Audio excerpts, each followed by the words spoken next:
We all want healthy kids, but how to cover the costs of health care for the poorest among us can be a difficult decision, and one lawmakers will struggle with again this session. Tonight, why some say we're failing our kids by not cashing in on a federal offer. Plus, a health hub in the heart of Phoenix. A closer look at how genomics is driving medical breakthroughs and helping power our economy. And the GOP narrows the field. A look at what that could mean in New Hampshire. Tonight, kids care, future care, and why everyone cares what happens in the Granite State on Politics Unplugged. And good evening. I'm political editor Dennis Welch, and this is Politics Unplugged. And with us today is Dana Neymark with the Children's Action Alliance and state lawmaker, Representative Regina Cobb, and we are looking today at Kids Care. Now, this is a program that has provided health care coverage for low-income families. Enrollment was frozen back in 2010 during the Great Recession and was completely eliminated back in 2012. Now, some of the children covered were eligible for access, but an estimated 14,000 kids were left without any coverage. And I want to start with you, Representative. There is an effort right now to rekindle this program. Explain what it is. Well, in October of 2015, the federal government released the freeze on it. So, and they gave us 100% coverage instead of a 3-to-1 match that we had once before. So that is open to children at this point. So this, trying to rekindle it is not going to cost the state a dime. So what we're thinking is trying to get it up for the next few years that the federal government has opened it up to, and hopefully they'll continue on with the program as 100% coverage. And Dana, you work a lot with this population of people. Could you share with us some stories, some examples about how this has really affected people here beyond just the numbers? Yeah, families really struggle with this. We had a temporary version of Kids Care, and when that ended very suddenly, families went without treatment. So children went without their medication for ongoing illnesses. They couldn't get help for things they needed, and parents didn't know where to turn. And that's still going on today, because no one can enroll in Kids Care until the governor and the legislature give the okay. Now, I want to come back to you and say, you know, look, the feds said that they would cover the cost like this, but for 1 year. But what about the year after that and the year after that? Who's going to pay for this if we reinstate this program? Well, we have it for 2 years. And once that 2-year time, and I'm running a bill, as you know, and once that 2-year time hits, if we have a 3-to-1 match, we have to make that decision at that point. If the federal government continues on with the 100% coverage that we have, then we just continue on with the enrollment as it is. So that does beg the question, though, like, you know, we're going to have to make that decision down the road of how much this might cost. What is the price tag on this? I think it was, they said it was going to be somewhere between $20,000 and $30,000. So, or $30 million. I was going to say $20,000, $30,000. $1 million, 20 to 30 million. And, you know, if, for me, that's a drop in the bucket as far as what I feel that the benefit of this is. And there is a huge benefit in this. And before it stopped in 2010, I'm a provider of dentistry, and the Kids Care program was open at that point, and I could see the benefits of everything that was going on at that point. And now that those kids aren't seeing, even in dentistry, whether it be in medicine, dentistry, whatever we're looking at, there's a lot of undone care, and those children are probably not effectively working at school because of those issues. And Dane, oh, go ahead. So for the next year and a half, there is no cost to the state budget. It's our federal tax dollars that we've already paid that will cover our kids. It's an opportunity we should not let go by. Governor Ducey has been really clear in helping us set our priorities for the state, that all kids should have opportunity no matter what zip code they come from. And Kids Care is a key strategy to do that. But he's also been very clear that he doesn't want to spend a lot of money, even though there is a surplus of cash. There is money in the rainy day fund. In his State of the State speech, it's very clear that he wanted to be very fiscally prudent. And zero state dollars is not a lot of money. We absolutely respect, that the legislature needs to be able to plan and budget, and that's why they can shut this off if the federal money changes. But that's a decision we can make in the future as well. All right, I want to show you a quote here from the governor here when he was talking about that. He said the governor is receptive to ideas to improve coverage so long as the options are fiscally responsible and provide reliability and certainty in health care matters. Representative, what are you hearing from the governor's office about this? Have you had much conversation with them? Yes, I have had a few conversations with them. And their concern is just what you said. Once the federal government shuts it off at 100%, what are we going to do at that point? And I understand that. One of the things that I've built into the bill is that the director has the discretion. If there's not funds available, he can pull it back.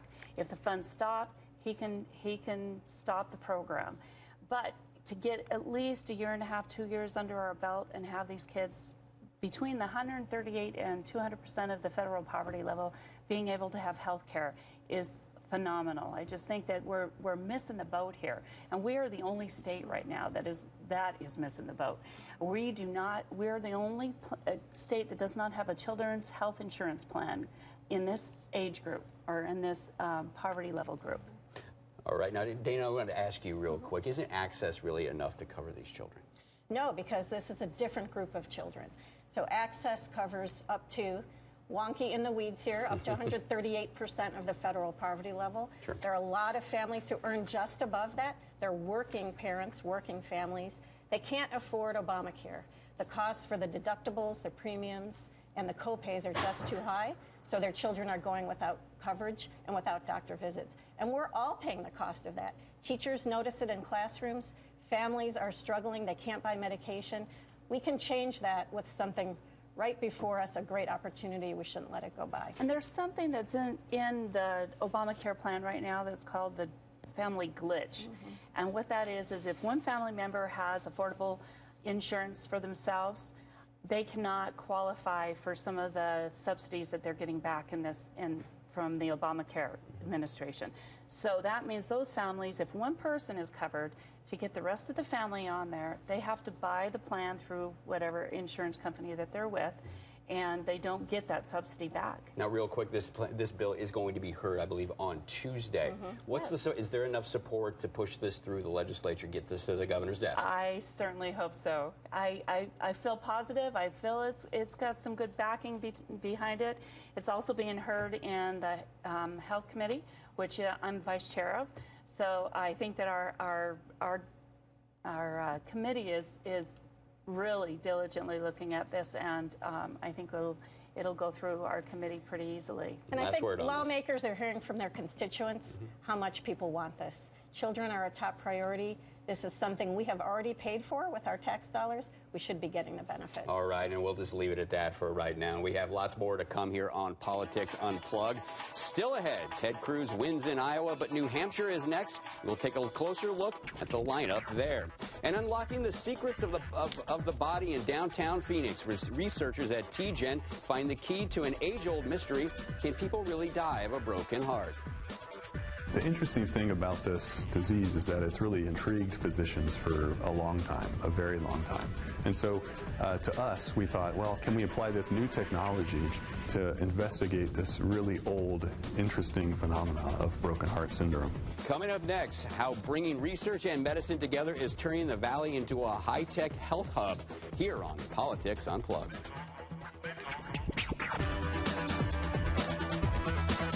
Is he biking cross-country to lose weight? You raised a bunch of money? Or to scam America? He's hardly riding. He's eating trash food. This is a scale.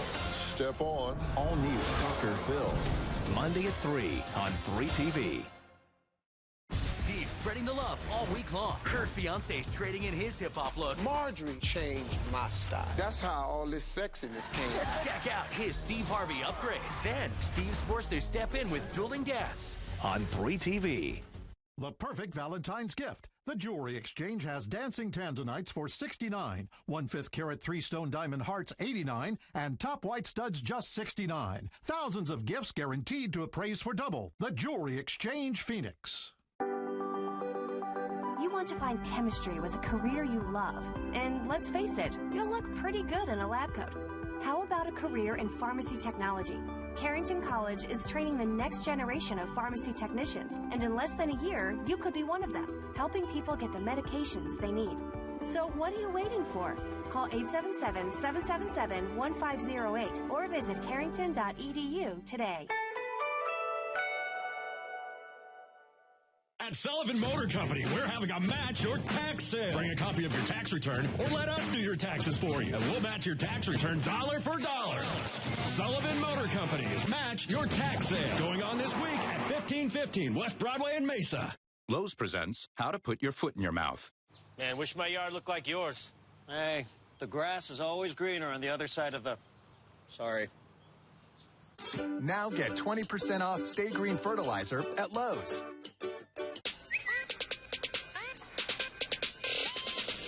You put official in there? Mm-hmm. 2 F's? Yeah. Let me see.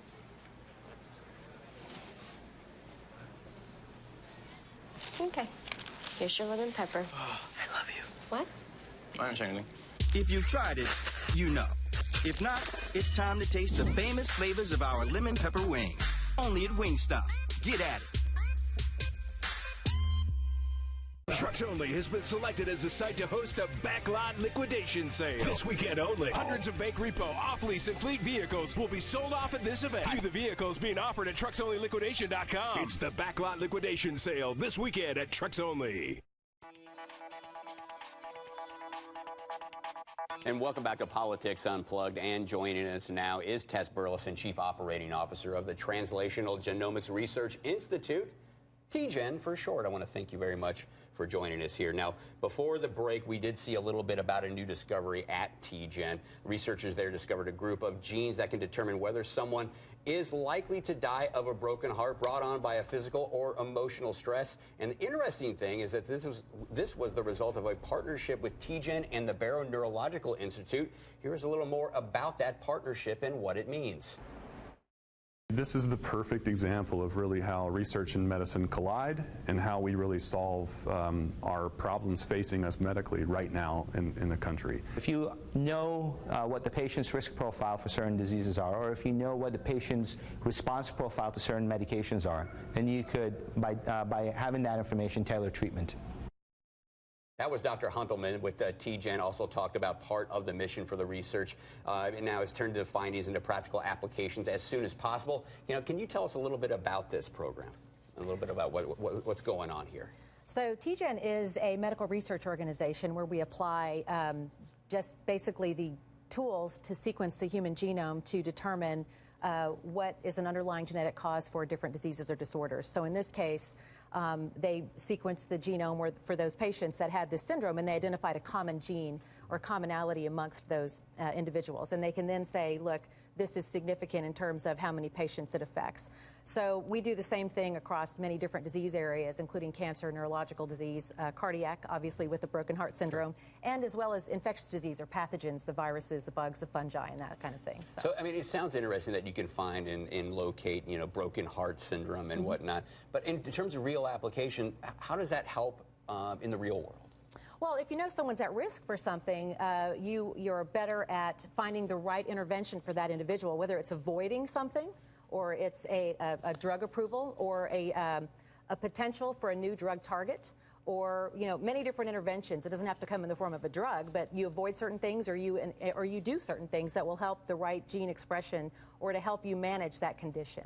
All right, let's talk a little bit broader now. Let's talk a little bit about TGen itself. What is exactly its mission? What's its scope of work right now? Well, TGen is a group. The vision of TGen was a world where physicians were armed with information about an individual and their individual makeup genetically.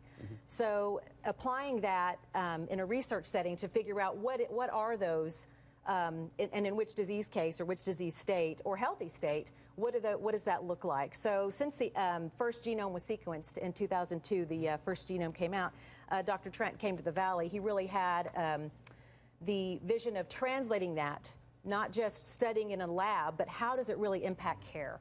And so we're highly applied, and we work with, world-class researchers here in Arizona and around the world. And for our viewers who aren't familiar with you, when exactly did you guys move to the Valley, and why did you pick this as a place to locate? So TGen actually has been here since 2002, and I would say that Arizona really found TGen in terms of Dr. Trent's readiness to jump out into this space and take the knowledge that they had put together in the Human Genome Project and apply it toward patient care. And at the time, many different states were pursuing that, a new biomedical industry, some kind of a new, what's the next new thing. And Arizona really, I think, came to the table a broad-based community support, public and private and individual. Okay, and first of all, let's talk a little bit. You talked about the biomedical industry there. Give us maybe a taste, a little example of, in the 14 years you've been here, some of the medical breakthroughs that TGen has been involved in. Absolutely. There's one of the ones I think that's very significant. In fact, it's been sort of a poster child for TGen is Shelby Valent. She's a young girl, 10 and a half years, a disorder. Her parents had been on a medical diagnostic odyssey trying to find out what was wrong with her. She's wheelchair bound. Unable to speak or eat, or just really declining in her health. Her doctor, Dr. Vinod Narayanan, who leads our Center for Rare Childhood Disorders, thought this is a great candidate. They sequenced her genome, they found a change, and they found an approved drug, and they matched those two. And this young woman is having a much more just enriched and higher quality of life, and she has been speaking on our behalf for quite a while. Just about the importance of the work that's there. Oh, that's great. That's really a great story. Now, I also got to tell you, not covering politics for many years, when I talk to Phoenix officials and lawmakers and whatnot, they always point to TGen as the type of industry, the type of company, business that they want to locate out here. Can you explain to us what some of the economic benefits are of having TGen here in the Valley? Absolutely. So, research benefits local patients first. And so just through the mere availability of the certain types of things that we do with our clinical partners, Arizonans have access to that. More importantly, as a translational group, we really do sit between discovery and its application to the clinic. So it's really ripe for commercialization. So whether it's a faster drug development, or it's a spin-out company that has a diagnostic component, or a set of tools that allow and enable a physician to practice precision medicine, we do all those things. And so we try to be ahead of the curve in terms of when one technology is ready for commercialization, pushing it out there, and then exploring the next new thing behind it that's going to disrupt that at some point. And talk to us a little bit about the future of TGen here. What new pushes are you guys going for, besides finding out what causes a broken heart? What are you guys shooting for now? What's the next goal? Well, there's a lot of work going on in terms of non-invasive diagnostics for cancer patients. If you can imagine detecting a recurrent disease and maybe even early detection at some point of cancer without having to go invasively biopsy that tumor, to be able to have blood-based diagnostics that can determine the cancer is back before it's even available to be seen on imaging. So those are some of the really amazing things that they're figuring out along the way. In addition, there's a lot in terms of neurological diseases, traumatic brain injury, concussion, big in the news, but there are distinct changes in the body. So, I mean, we saw earlier this year in the State of the Union address from the president said that he was going to put Joe Biden in charge of curing cancer. Is TGen playing any role in that effort at all, or where's that? I would like to believe in many ways we were a pioneer in the precision medicine movement. We've been doing translational research and what is now called precision medicine since 2002. And some of the earliest trials in precision medicine using those tools toward patient care were done here in Arizona at TGen. So brain cancer research is a very big part of what we do. Ben and Catherine Ivey Foundation fund a lot of our work with Barrow and other groups. So brain cancer, which of course is near and dear to Biden's heart, is something we absolutely work on. All right, I want to thank you for taking time to stop by, but that's all the time we have for this segment now. But we do have lots more to talk about here on Politics Unplugged. School Superintendent Diane Douglas wanted the courts to define her powers. Instead, lawmakers appear ready to do it themselves. It might not be the solution she wants. Plus, Hillary Clinton just can't seem to connect with one voting bloc just ahead, while some young people burning for Sanders, as Politics Unplugged continues. Skin's ability to retain moisture weakens with age. Gold Bond Strength and Resilience has skin plumping moisturizers and proteins from the Resurrection Plant to bring skin back to life. 84% saw an improvement in skin texture in 5 days. Gold Bond Strength and Resilience. Looking for the perfect Valentine's gift? It's easy. I'll get her new flooring from Express Flooring. Call today for fast, free in-home shopping. And just in time for Valentine's Day, save with $607 off your new flooring purchase. And the installation of your new carpet is free. Call before Valentine's Day and get a dream cruise for two. This is going to be the best Valentine's Day ever. What was that? Express Flooring is the best. Call 800-EXPRESS. Arizona Vein and Laser Institute is a leader in the treatment of vascular diseases. Dr. Sharma has been a vascular surgeon in the Valley for the last 20 years and has done more than 15,000 vein procedures. Arizona Vein and Laser specializes in treating venous disorders like spider veins, varicose veins, and more advanced cases of venous ulcers. Here at Arizona Vein and Laser, our goal is to make you feel better and look great. There are 5 convenient locations in the Valley, so call now to schedule your free vein screening.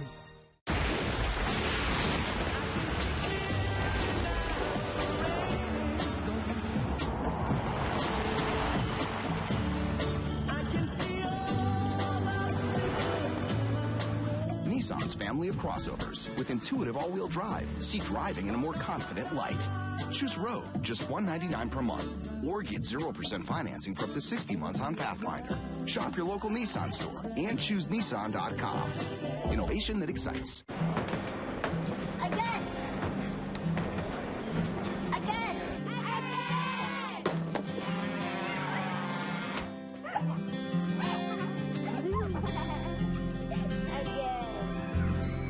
Again? General Mills is removing artificial flavors and colors from our cereals, so you can love cereal. America's most seriously injured veterans are getting all the care and benefits they've earned, thanks to Paralyzed Veterans of America. Changing lives, building futures. To learn more, visit pva.org. And welcome back to Politics Unplugged. It's now time to talk it out with our partners from First Strategic. And with us today, Barry Dill and Steve Roman. Thanks again, guys, for coming here. And let's start with you, Barry. You spent a lot of time down at the legislature. You heard the discussion about kids' care. Give us the mood of the legislature right now. Are they ready to pony up the money necessary to reinstitute that program? Because I know they're saying this costs no money the first year, but obviously it's going to cost money down the road. Yeah, it costs money. It's the first 2 years that the feds do the 100% fund. I think that it does have a chance. With so much criticism about the education system and so many other things that Arizona gets blamed on, and many times rightfully so, for neglecting children, this is really a good sound program. And as Dana said earlier, it's money we've already paid in anyway, so we're just getting it back out to Arizona to pay for a needy segment of our population that doesn't have access to health care. All right, I want to move on now. Also, last week we did see that that lawmakers are not waiting for any lawsuits to be filed by Superintendent Diane Douglas. They're trying to curb her power themselves. Now, obviously, this is a long story, but after firing several school board members last year, she watched as the governor reverse her decision. Douglas did sue after that, and she is asking the courts to clearly define her powers as superintendent. But lawmakers are not waiting, as this bill currently is making its way through the Senate and gives her clear authority to the Board of Education to set policy and hire and fire workers. While the main goal of the bill is to end this lawsuit, even if it passes, it may not happen. I'm not even going to speculate on anything like that.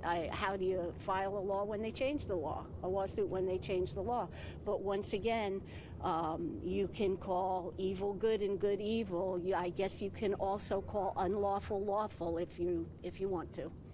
I mean, tell us a little bit. Give us a little bit of a prediction here about this bill. Do you think this is going to pass this year? Because we saw a similar effort last year. It failed in the House. Better chances this year or not? I would think it's a pretty good chance, and frankly, I would hope it's a good chance, because I think that definition needs to happen. We need to define who has the power to hire and fire the board, the people working for the board. Is it the superintendent, or is it the board members? The law that's in place right now will say that the board is in charge in terms of the hiring and the firing, and hopefully that will settle it, and we can start helping our kids through the education process, as opposed to having this little match that's going on that's doing everything from a political standpoint, but nothing to help the kids. And you can tell us, what is the mood down there in the legislature when it comes to this? Is it better chance in the House this year where it died last year? I don't think so. I don't think throwing a hissy fit like the superintendent has a tendency to do makes her any more popular. In fact, I think she's less popular with legislators right now than she's probably ever been.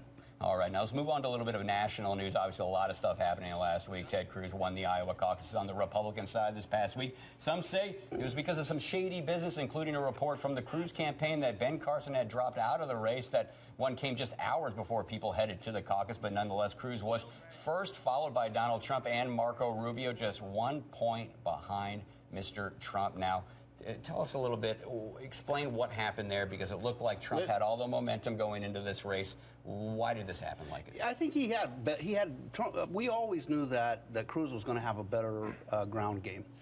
And the caucus system is so crazy in Iowa that polling can't effectively predict the outcomes of the Iowa caucuses.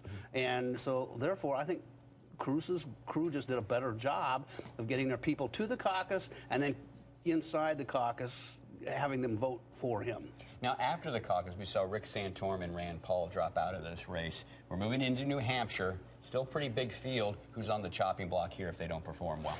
Well, first of all, I think that we reached, to a degree, an inflection point in what took place in Iowa, in that you had Trump actually not win, so therefore he's a loser.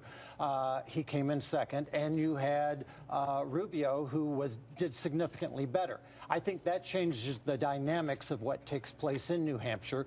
You also have Santorum immediately drop out and support Rubio. I'm not sure where Paul is going to end up, but basically what's happening is it looks like Trump may have hit a high water mark. I've said that before. I'm not willing to bet any money on it. I'm simply saying that may have happened, and it could be that the establishment candidate, the establishment sort of rallies around Rubio in this campaign. You brought up Mr. Trump. You brought up Mr. Trump. I want to show you this latest poll here coming up in that New Hampshire primary, showing Mr. Trump really with a big lead, followed by Marco Rubio and Ted Cruz. Now, Bush, Kasich are still there, but they're trailing Mr. Trump by nearly 20 points. Barry, any chance that Trump can lose this? Well, of course, there's always a chance. Here's what makes New Hampshire different than the Iowa caucuses: is independent voters, registered independents, can choose who they want to vote for. So they can either vote for a Democratic candidate, or they could vote for a Republican candidate. I would think that Trump would tend to get more of the independent voters voting for him in the Republican side of the race. So, but what you have to watch, Dennis, is you have to watch as more independents vote Republican, that means less independents might vote on the Democrat side, and that would be Senator Sanders' strength. Now, we've seen polls move very quickly in New Hampshire. I kind of remember it was, 8 years ago, it looked like Mr. Obama was going to walk away with New Hampshire. Hillary Clinton closed very quickly to go ahead and win that contest. How accurate is this poll? Is it going to be the same outcome? Is it going to be reflective of what's going to really happen there? Well, first of all, I think people are looking at polls in general and challenging the accuracy of polls. And what Barry just said, as far as the whole independent issue and where they go and where they vote, is going to make polling very, very difficult. So I would not put all my eggs in a poll. I will say, look at trends and what's happening. And one of the trends that you're seeing is that Rubio has moved up significantly there. Trump has stayed fairly solid, but he's not moving up in any way. Hold on. Now, we got to get to your Democrats, because it wasn't just all about Republicans, and there was plenty of drama with Democrats last week on your side of the aisle. And one of the biggest surprises was that it looks like Hillary Clinton has got a big problem with young voters, with 80% of voters between 18 and 79. Nationally, he's about 89% among that age group, according to some polls. We're talking about Bernie Sanders there. What is Hillary's problem with young people, and what can she do to solve it? I think it goes from the very beginning. Hillary has to establish her relevance to the future and not to the past, and I don't think they've done that yet. But you have to take into account Senator Sanders' deficit with African Americans and with seniors voters as well. So they kind of balance each other out. Okay, that's all the time we have for Politics Unplugged this week. Thanks for joining us, and we'll see you next week. Good night.